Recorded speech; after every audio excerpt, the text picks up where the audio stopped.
मयुरी परशुराम मावळे. मी इयत्ता 7वी मध्ये शिकते. माझ्या शाळेचे नाव जिल्हा परिषद प्राथमिक शाळा अग्रदुर्गाव. आदरणीय प्रमुख पाहुणे, मान्यवर शिक्षक वृंद, परीक्षक आणि माझ्या प्रिय मित्रमैत्रिणींनो, मी आज ज्या विषयावर बोलणार आहे तो फक्त पर्यावरणपूरक नाही तर भावनिकदृष्ट्या खूप खोल आहे. एक पेड आईच्या नावाने चला सावली पेरूया. आई हा एक असा शब्द आहे की जो उच्चारताच आपल्या मनात माया, प्रेम, त्याग आणि समर्पण भरून जाते. आई म्हणजे झाडासारखी शांत, सहनशील, सतत देणारी. आईने आपल्याला घडवलं, वाढवलं, शिकवलं, कुठेही मागे हटली नाही. तिचं प्रत्येक स्वप्न हे आपल्यासाठीच, तिचा प्रत्येक श्वास हे आपल्यासाठीच.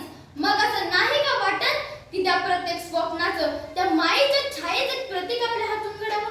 मित्रांनो, आज आपण झाडं तोडतोय, जंगल कमी करतोय, डोंगर पोखरतोय, हवामानाच्या बदलांमुळे संकटात सापडतोय. हवामानात उष्णता वाढते, पाणी टंचाई वाढते, श्वास घेण्यासाठी स्वच्छ हवा मिळणे कठीण होऊन बसले. मग या उपाय काय? तो आहे झाडे लावा, जीवन वाचवा. पण ही केवळ घोषणा राहू नये तर ते आपल्या भावनेशी जोडलेली कृती व्हावी. म्हणूनच एक पेड आईच्या नावाने चला सावली पेरूया ही संकल्पना जन्माला आली. प्रत्येक आईसाठी एक पेड किती सुंदर संकल्पना आहे ही, जिच्या नावाने लावलेलं झाड जे वाढेल, बहरेल, फळेल आणि तिच्या मायेची सावली जगाला देईल. समजा एखाद्या उद्यानात एक फलक लावलेला आहे. हे पिंपळाचे झाड सौ लता जोशी यांच्या स्मृतीप्रित्यर्थ त्यांच्या मुलांनी लावले आहे.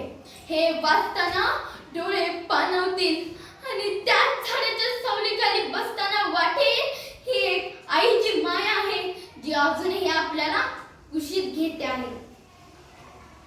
मित्रांनो, चला सावली पेरूया हे केवळ झाडं लावण्याचं आवाहन नाही तर एक चळवळ आहे, नव संस्कृती आहे, जो माणूस आणि निसर्ग यांच्यातील नातं पुन्हा जिवंत करत आहे. जर दरवर्षी आपल्या आईच्या वाढदिवसा दिवशी आई दिन किंवा तिच्या स्मरणार्थ एक जरी झाड लावलं तर केवळ महाराष्ट्र नाही तर संपूर्ण देश हरित होईल आणि उद्याची पिढी त्याच झाडाच्या सावलीखाली शिकेल, श्वास घेईल आणि जगेल. तुम्हाला माहिती आपल्या जिल्ह्यात चला सावली पेरूया बीज रोपणातून वृक्ष उपक्रमाची सुरुवात सांगली जिल्हा परिषदेच्या मुख्य कार्यकारी अधिकारी माननीय तृप्ती धोडमिसे आणि सह्याद्री देवराच्या वतीने अभिनेते सयाजी शिंदे यांच्या संकल्पनेतून झाली.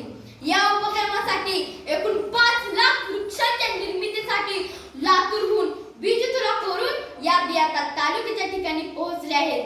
यांमध्ये अर्जुन चिंच, करंज, जंगली बदाम, हेळा अशा प्रत्येक वृक्षांच्या बिया आता सांगलीमध्ये क्रांती करणार आहेत.